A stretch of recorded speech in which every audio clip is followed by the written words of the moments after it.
سلام دوستای عزیز، به کانال من خوش اومدین. توی این ویدیو طرز تهیه شربت سکنجبین رو براتون آماده کردم. امیدوارم که خوشتون بیاد.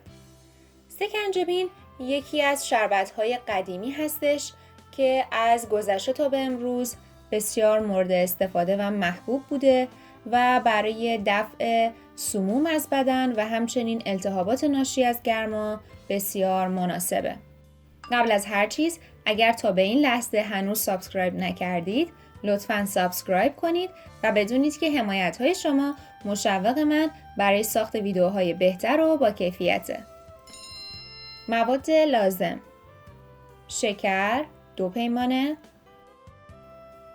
آب 2 پیمانه، سرکه سفید 1/2 پیمانه و نعنای تازه به میزان لازم.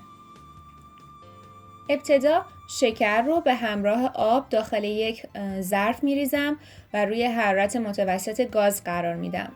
اون رو هم میزنم تا شکر کاملا حل بشه.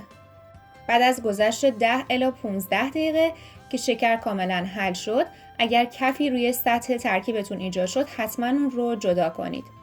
حالا نوبت اضافه کردن سرکه است. شما هم میتونید از سرکه سفید یا سرکه سیب استفاده کنید.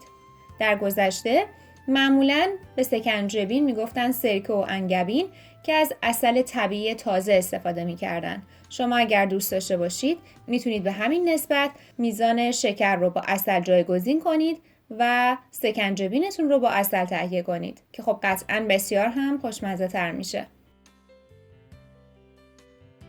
برگ‌های نعنا رو داخل یک پاکت کاغذی کردم و اون رو داخل شربت سکنجبین میذارم.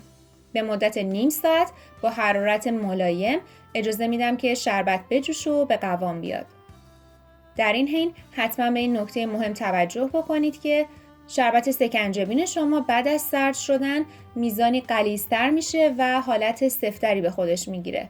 پس زیاد شربت رو نجوشونید.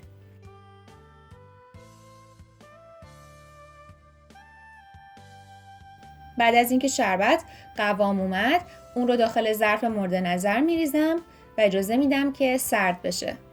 برای درست کردن این نوشیدنی خوشمزه میتونید مقداری از شربت سکنجبین رو با کمی خیار رنده شده، چند برگ نعنا و آب و یخ ترکیب کرد و میل کنید. این نوشیدنی محبوب در فصل گرما برای جلوگیری از گرمازدگی بسیار مناسبه.